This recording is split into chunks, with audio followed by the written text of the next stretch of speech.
जय हिंद दोस्तों, मैं हूं मेजर गौरवारी और आप देख रहे हैं द चाणक्य डायलॉग्स। अच्छा, रोज मैं घर से शूट करता हूं। आप सोच रहे होंगे कि ये सड़क पे क्या कर रहे हैं, ये कहां पे खड़े हैं। ये सेक्टर 37 है नोएडा का, और ये एक फौजी कॉलोनी है सेक्टर 37। यहाँ पे पुराने रिटायर्ड फौजी और कुछ फौजी जो रिटायर होने वाले हैं यहाँ पे आके बसते हैं। ऐसी कई छोटी छोटी कॉलोनीज हैं। और ये जो सेक्टर है ये खास है क्योंकि यहाँ पे एक खास घर है। अब आप बोलेंगे साहब, ये जो घर है जिसकी फोटोज मैं आपको दिखा रहा हूं, जिसका वीडियो आप देख रहे हैं, ये खास कैसे हो सकता है। तो बड़ा आम सा घर है, एक नॉर्मल मिडिल क्लास घर है। ये देखिए, ये एक नेम प्लेट जिसकी लगी है, यहां पे लिखा है lieutenant general LS Rawat, lieutenant general Lakshman Singh Rawat.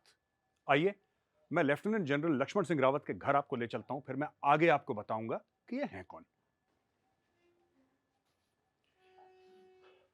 दोस्तों, ये लेफ्टिनेंट जनरल लक्ष्मण सिंह रावत का तो घर है, लेकिन वो थे कौन।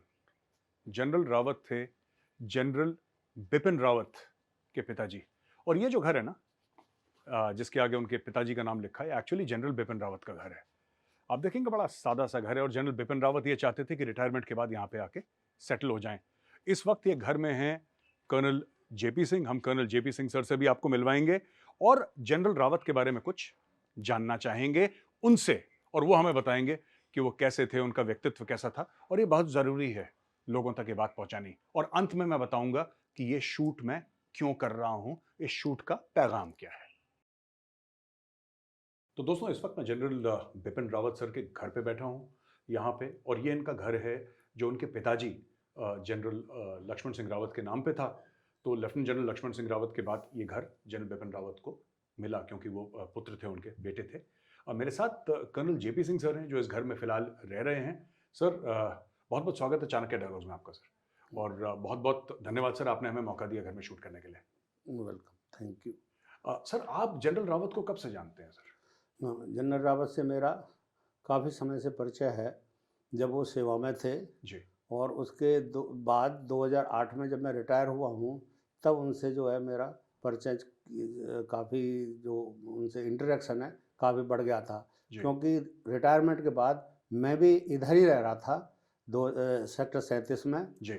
और जब जनरल बिपिन रावत सेनाध्यक्ष का पदभार संभाला, तो मैंने उनसे गुजारिश की कि मेरा अभी जो घर है JP में कंस्ट्रक्शन में है, वो अभी मिला नहीं है, तो क्या मैं आपके घर को किराए पर ले सकता हूँ। जी। तो 2017 से जब उन्होंने सेनाध्यक्ष का पदभार संभाला, तब से मैं उनके इस घर में किराए पर मैं रह रहा हूँ। अच्छा सर, और फिर उसके बाद उन्होंने कभी ऐसा बोला कि मैं इस घर में आके रहूंगा रिटायरमेंट के बाद, I want to be here, ऐसा कुछ बताया उन्होंने? हाँ, उन्होंने एक बार जब जनरल बिपिन रावत शहीद स्मारक के आयोजन में मुख्य अतिथि के रूप में आए थे, जी। तब मेरा उनसे इंटरेक्शन हुआ था। जी। और जनरल बिपिन रावत से मैंने सवाल पूछा था कि सर, आप रिटायरमेंट के बाद आप कहाँ सेटल होना चाहेंगे। तो उनका यही जवाब था कि मैं JP इधर ही सेक्टर 37 में अपने पुश्तैनी घर में आऊँगा। जी। और वहीं मेरा जो है वो पुश्तैनी घर है, और मेरे जो आस पड़ोसी उनसे काफ़ी मेरा इंटरेक्शन रहता है, और उधर ही मैं आकर के सेटल होऊंगा। तो मैंने फिर उनसे पूछा कि सर, वो तो आप सेनाध्यक्ष रिटायर होंगे, आर्मी तो चीफ हैं। आर्मी चीफ हैं, और इस तरह से आपके लिए तो वो घर इतना सूटेबल अप्रोप्रिएट नहीं होगा, सिक्योरिटी के मद्देनजर से। सिक्योरिटी के मद्देनज़र रखते हुए। तो उनका ये कहना था कि नहीं, कोई वो नहीं है, मेरी 2 बेटियां हैं, उनकी शादी हो जाएंगी, हम दोनों मियाँ बीवी उसी घर में जो है रहेंगे, और सिक्योरिटी का ऐसा कुछ नहीं है। तो सिक्योरिटी गार्ड जो है वो पीछे जो सर्वेंट क्वार्टर है उसमें वो रह लेंगे, और बड़े आराम से मैं अपना जो है रिटायरमेंट जो जीवन है उसमें ही मेरा व्यतीत करूँगा मैं। ये उनका कहना था। तो सर, बड़े सादे व्यक्तित्व के थे, मतलब कि कोई तामझाम, कोई शोबाजी, कुछ नहीं, नॉर्मल बिल्कुल? हाँ जी, जनरल बिपिन रावत बड़े सरल स्वभाव के व्यक्ति थे, बहुत ही ऑनेस्ट थे, अपराइट थे, हार्ड टास्क मास्टर थे, जो कहते थे वो करते भी थे। जी। और उस तरह से उनका आर्मी में भी नाम है, और यहाँ जो सेक्टर 37 अरुण विहार की कॉलोनी है, जी। इसमें भी उनको सभी याद करते हैं, उनके व्यक्तित्व को, क्योंकि बहुत ही सरल स्वभाव के वो इंसान थे। तो सर, इतना छोटा घर, मैं अक्सर देखता हूँ कि जो बाहर जो बिजनेसमैन है, जाहिर सी बात है उनके पास पैसा बहुत है, तो वो तो महल अपने लिए बनाएगा बिजनेसमैन।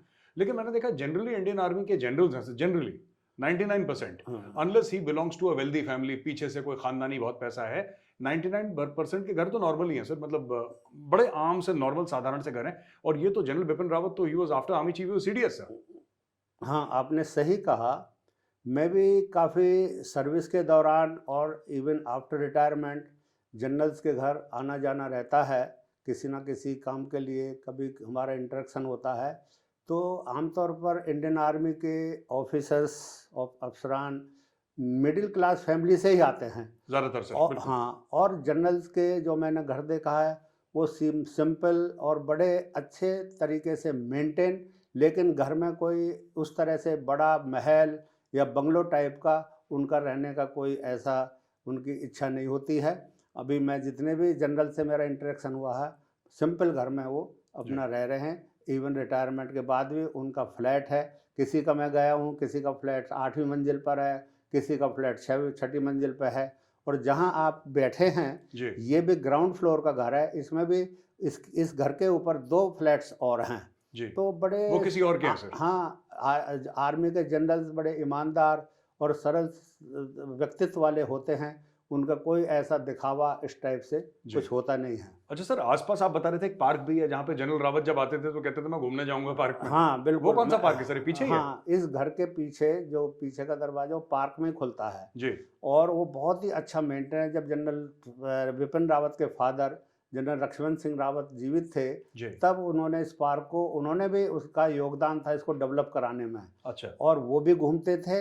और उसके बाद में उनकी डिमाइस के बाद में जनरल बिपिन रावत जब भी छुट्टी आते थे, इसी में ही पार्क में वो अपना घूमते थे और शाम को और सुबह को इसमें टहलते थे।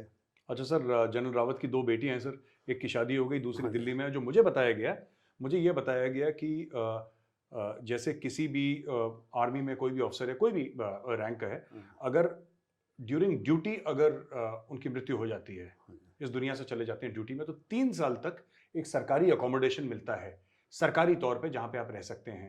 तो जनरल बिपिन रावत की एक बेटी तो जिनकी शादी हो गई वो तो अपने घर पे हैं, हाँ और जो दूसरी बेटी हैं वो उस वाले अकोमोडेशन में रह रही हैं। हाँ जी। तो आपने ठीक कहा। जब somebody dies in harness, जब किसी की सेवा में मृत्यु हो जाती है, जी तो भारत सरकार जो है उसके आश्रितों को, जी उसकी फैमिली को एक सरकारी घर 3 साल के लिए देती है। जी इसी के मद्देनज़र रखते हुए जो उनकी छोटी बेटी तारणी है, उसको धौला कुआं में सरकारी घर उनका भारत सरकार ने अलॉट किया हुआ, वो जिसमें next वो of kin रहती है? हैं। नेक्स्ट ऑफ किन है। और जब कभी वो यहाँ पर तारणी रावत हमारे यहाँ कभी आती हैं, आई भी हैं, तो वो कहती हैं कि मैं तो वहाँ उसके बाद में इसी घर में आकर रहूँगी, क्योंकि इसी में ही मैं पली बड़ी हूँ और इसी में ही मैंने अपना जो बचपन है वो इसमें व्यतीत किया है। अच्छा सर, तो वो भी वैसे ही सरल स्वभाव की हैं हाँ जैसे जी। जनरल, वो तो खैर जैसे माँ बाप होते हैं वैसे ही बच्चे हाँ, वैसे ही हो जाते हैं। सही कहा, बिल्कुल। सर, हमसे बात करने के लिए बहुत बहुत धन्यवाद सर, बड़ा अच्छा लगा आपसे मिलके। और मैं वही देखना चाह रहा था कि सर, मैं भी सर कई जनरल्स के घर जाता हूँ सर, वेरी वेरी नॉर्मल, आराम से। हाँ जी। और कोई ऐसा नहीं, क्योंकि वो अब जो आप जानते हैं सर फौज में हाँ क्या हाल बिल्कुल है, बिल्कुल। पैसे वैसे तो है नहीं सर पैसे फौजियों के होते पास। नहीं है। हाँ, हमारे जो फौजियों के सैलरी आती है जी उसी में ही, उसी की वजह से ही जो है घर को लिया जाता है। और वो भी 15-20 तारीख तक खत्म हो जाती है सर। वो 15 वो 20 इंस्टॉलमेंट तारीख तक खत्म हो जाती है, फिर हाँ जी, हाँ इंस्टॉलमेंट जी। चली जाती है फिर। बिल्कुल बिल्कुल और सही कहा। सर, क्या कप्तान, हाँ। क्या चीफ ऑफ आर्मी स्टाफ, सबका एक ही हाल है। बिल्कुल। अब यहाँ पर आप देखेंगे जी कि इस अरुण विहार में 5000 यूनिट्स हैं, घर हैं। जी इसमें मोस्टली लेफ्टिनेंट जनरल्स,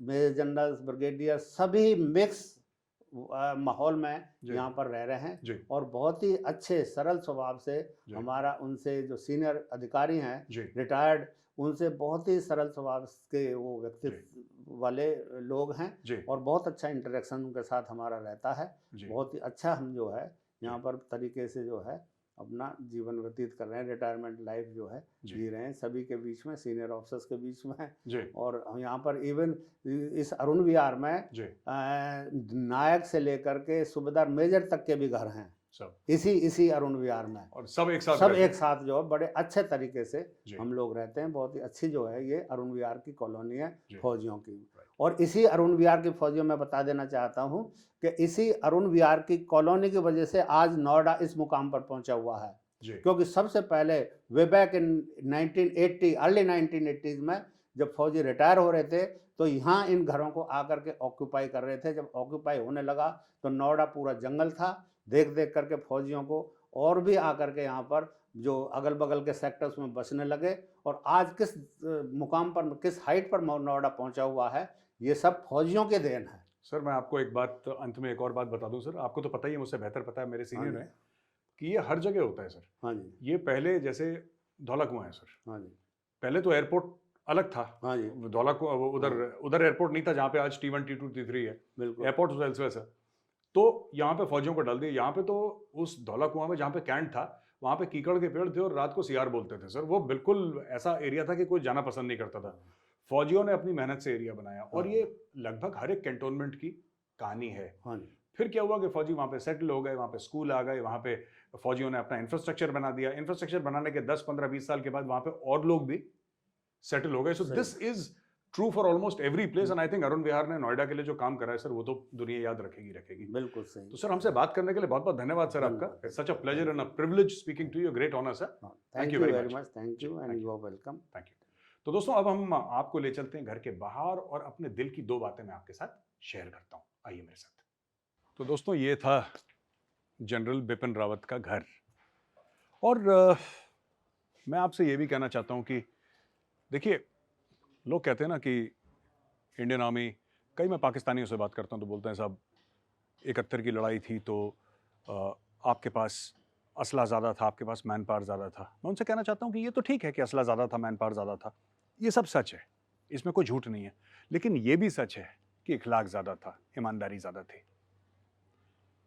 आखिरी में सिर्फ मैं एक बात कहना चाहूँगा कि आप ये घर देखिएगा, यहाँ पे नेम प्लेट देखिए, ये इंडियन आर्मी के 4 स्टार जनरल का घर है जो चीफ ऑफ आर्मी स्टाफ रह चुके हैं और CDS रह चुके हैं इंडियन आर्मी के।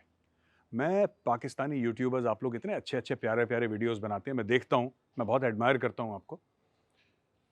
मैं सिर्फ आपसे एक रिक्वेस्ट करना चाहता हूँ कि आपके जो 4 स्टार जनरल हैं, जो आपके आर्मी चीफ हैं, कभी उनका भी वीडियो डालिए कि साहब ये हमारे आर्मी चीफ हैं, ये जनरल बाजवा है ना, ये इनका घर है, घर के अंदर ज़रा शूट करवाइए।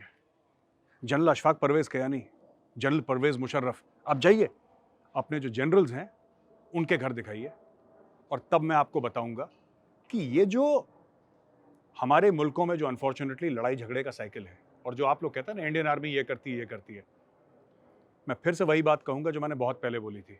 The Indian army is not just a powerful army, it's also a moral army. We are not strong because we have weapons, we are strong because we are right.